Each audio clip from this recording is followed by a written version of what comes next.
Assalamualaikum warahmatullahi wabarakatuh. Sobat Henis Channel dimanapun Anda berada, semoga Sobat Henis Channel semua selalu diberi kesehatan, dipanjangkan umurnya, diampuni semua dosa-dosanya, dilimpahkan rizkinya, dan selamat dunia akhirat. Amin amin ya Allah ya Robbal Alamin. Kisah hidup perjalanan dakwah Sunan Derajat serta karomahnya. Perkembangan Islam di Indonesia mulai terlihat sekitar awal tahun 1400 Masehi. Ajaran Islam dibawa oleh para pedagang dari Arab, Gujarat, Turki dan India. Untuk itu agama Islam masuk ke Indonesia kebanyakan terjadi di daerah sekitar pesisir Pantai Sowan. Untuk di Jawa sendiri, agama Islam mulai disiarkan di kota-kota pesisir seperti Tuban, Gresik, Demak, Lamongan dan Surabaya. Kemudian Islam mulai diajarkan oleh para ulama yang tergabung dalam Wali Songo. Mereka mulai menyebarkan Islam dengan membangun pesantren-pesantren yang menerima santri dari semua penjuru Nusantara. Salah satu orang berpengaruh dan dikenal sebagai tokoh penyebar agama Islam di Tanah Jawa yakni Sunan Derajat atau Sunan Derajat. Beliau termasuk seorang wali yang namanya juga populer sebagai bagian dari anggota Wali Songo. Keberhasilannya dalam mengembangkan agama Islam dibuktikan dengan adanya bangunan sejarah serta hasil karya akulturasi yang membuat Islam diterima masyarakat Jawa. Untuk mengetahui lebih detail tentang ulasannya, silakan simak ulasna berikut yang mengulas tentang biografi Sunan Derajat dan ajarannya. Biografi Sunan Derajat nama populernya lebih dikenal sebagai Sunan Derajat, namun nama aslinya yakni Raden Qasim atau Raden Syarifuddin putra dari seorang wali yang terkenal juga, yakni Sunan Ampel. Belum ada kepastian mengenai waktu kelahirannya.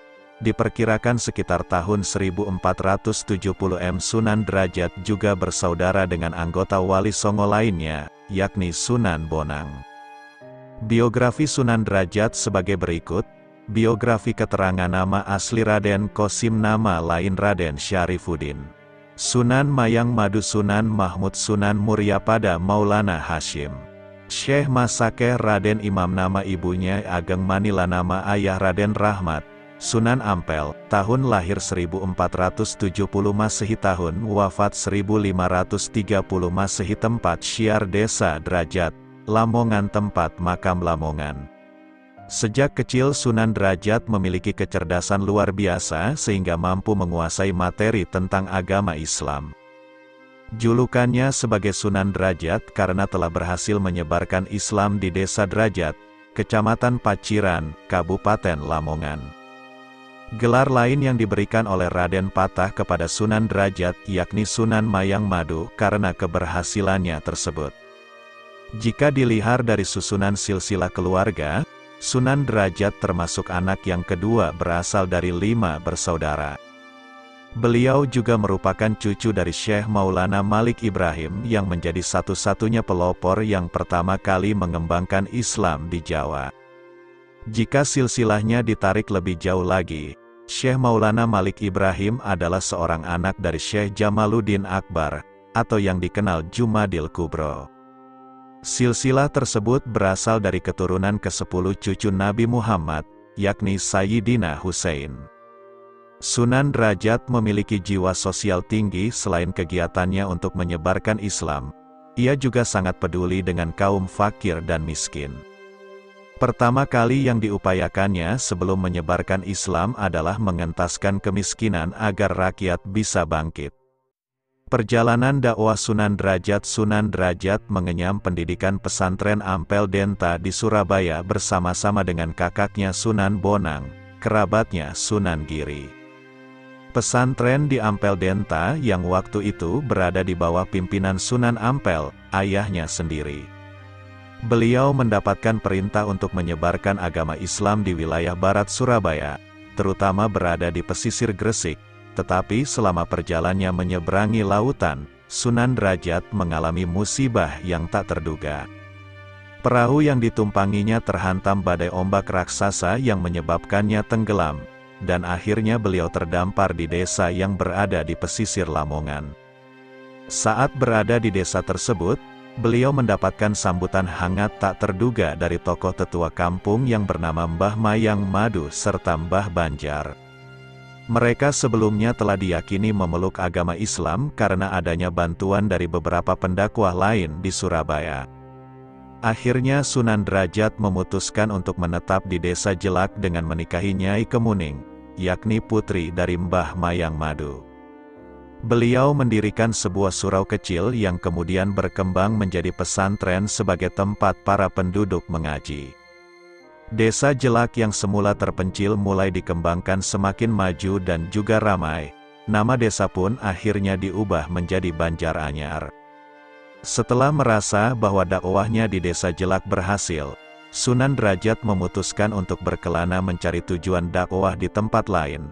Beliau melakukan perjalanan dengan jarak 1 km dari desa ke arah selatan. Di situ terdapat hutan belantara sehingga Sunan Derajat melakukan babat alas untuk pertama kalinya. Sebelumnya, beliau meminta izin terlebih dahulu kepada Sultan Demak I untuk memperoleh penetapan tanah di tahun 1486 m. Sunan Derajat beserta para pengikutnya mulai membangun pemukiman di lahan yang baru dibuka dengan luas sekitar 9 hektar. Sebelumnya beliau memperoleh sebuah mimpi berupa petunjuk untuk memanfaatkan lahan di sisi selatan perbukitan. Wilayah tersebut diberi nama Dalem Dhuwur yang kini berfungsi sebagai kompleks pemakaman. Beliau juga mendirikan sebuah masjid untuk dijadikan sebagai tempat dakwah sepanjang hidupnya. Ajaran dan filosofi dari Sunan Derajat. Ajaran Islam yang diberikan oleh Sunan Derajat tidak dilakukan dengan cara memaksa. Beliau melakukan metode dakwah bil hikmah, yakni cara yang bijak. Pendekatannya melalui pengajian yang dilakukan di masjid, memberikan pendidikan pesantren, serta memberikan nasihat atau solusi terhadap berbagai masalah. Beliau termasuk salah satu pendakwah yang juga menyebarkan Islam melalui kesenian yang kini dilestarikan di Museum Sunan Derajat. Kesenian itu antara lain berupa tembang-tembang Jawa, yakni tembang pangkur diiringi gending, serta keahliannya dalam memainkan seperangkat alat musik gamelan yang disebut singo mengkok. Ajaran catur piwulang. Ajaran catur piwulang dimakan Sunan Derajat. Filosofi kehidupan atau pitutur yang diberikan oleh Sunan Derajat dikenal sebagai catur piwulang, yang kini masih tercatat pada Artegak di kompleks pemakaman. Catur berarti 4 dan piwulang artinya ajaran, jadi catur piwulang adalah 4 ajaran untuk membantu sesama. Isi dari ajaran catur piwulang adalah sebagai berikut. Wanehono teken marang wong kan wuto wanehono pangan marang wong kang keluwen. Wanehono payung marang wong kang kaudanan wanehono sandang marang wong kang kawudan. Artinya dalam bahasa Indonesia, berilah tongkat kepada orang buta.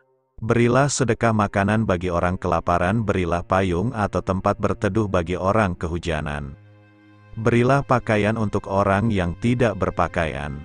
Ajaran 7 Saptangga. Selain catur piwulang, Sunan Derajat juga mengajarkan makna filosofi kehidupan yang dinamakan 7 Saptangga, yang dilukis pada kompleks pemakamannya. Berikut makna dari filosofi 7 Saptangga. 1.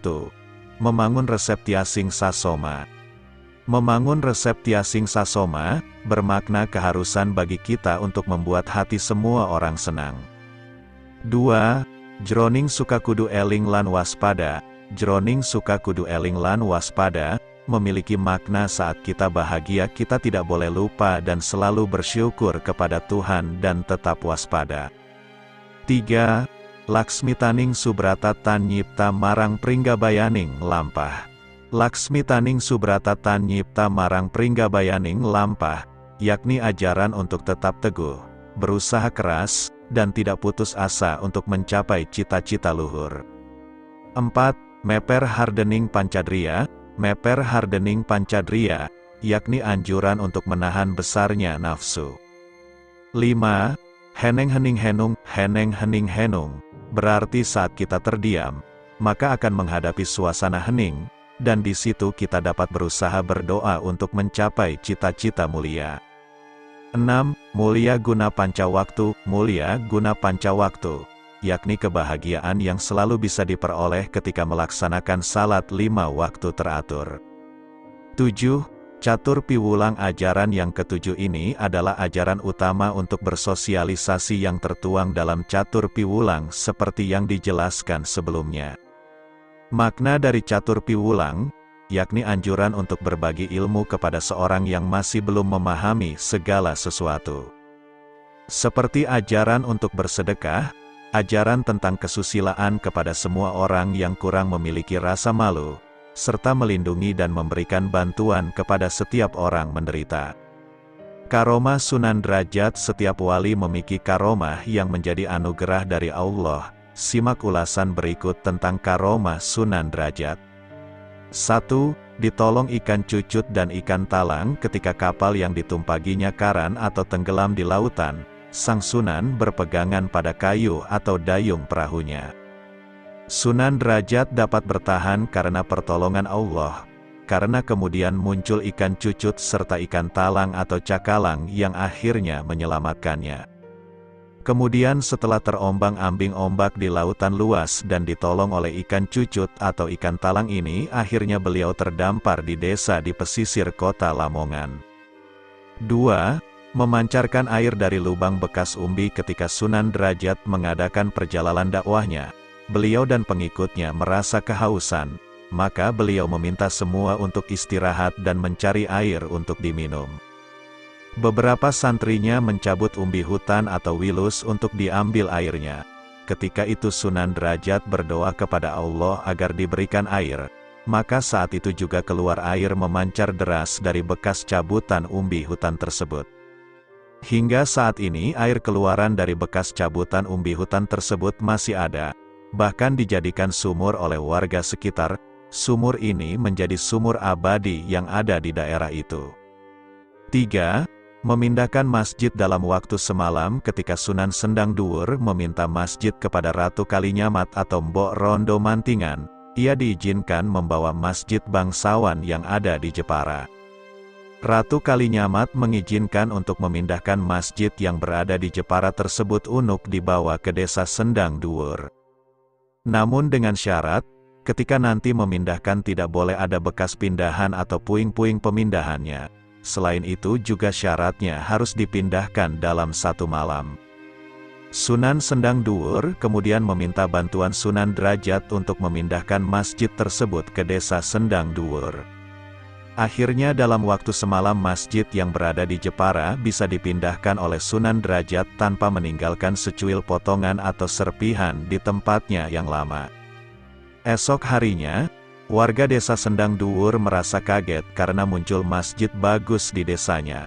Padahal kemarin tidak ada masjid di desanya, mereka sangat senang dengan adanya masjid dadakan tersebut. Kemudian oleh masyarakat desa Sendang Duur digunakan sebagai tempat sholat dan berbagai kegiatan keagamaan lainnya.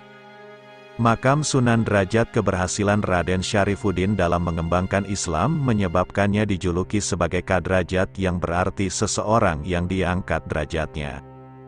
Dari situlah muncul sebutan Sunan Derajat, sekaligus bergelar Sunan Mayang Madu karena telah berhasil mensejahterakan rakyat. Beliau dimakamkan di area pesantrennya yaitu di Desa Derajat, Kecamatan Paciran, Kabupaten Lamongan, Jawa Timur. Komplek makam Sunan Derajat memiliki pintu seperti gapura yang berbentuk padu raksa, yang terbuat dari kayu. Pagar kayu tersebut disebut dengan pacak suci, yang berbentuk seperti mahkota. Jika Anda ingin memahami lebih dekat lagi dengan sejarah beliau, silahkan berkunjung ke museum yang berisi tentang sejarah dan barang-barang peninggalannya. Di belakang gapura ini terdapat pendopo yang berbentuk limasan yang menjadi tempat para peziarah. Terdapat tulisan isi dari catur piwulang di area pendopo tersebut. Karena berbagai bukti tentang kisah keberhasilan dakwah beliau telah diabadikan di sebuah museum yang dinamakan Museum Sunan Derajat. Museum ini diresmikan pada tanggal 1 Maret tahun 1992 oleh Gubernur Jawa Timur kala itu. Letaknya tepat di samping makam beliau dan keluarganya di Kabupaten Lamongan. Demikianlah kisah singkat Sunan Derajat. Terima kasih sudah menyaksikan video-video dari Hennis Channel. Semoga dapat bermanfaat. Assalamualaikum warahmatullahi wabarakatuh.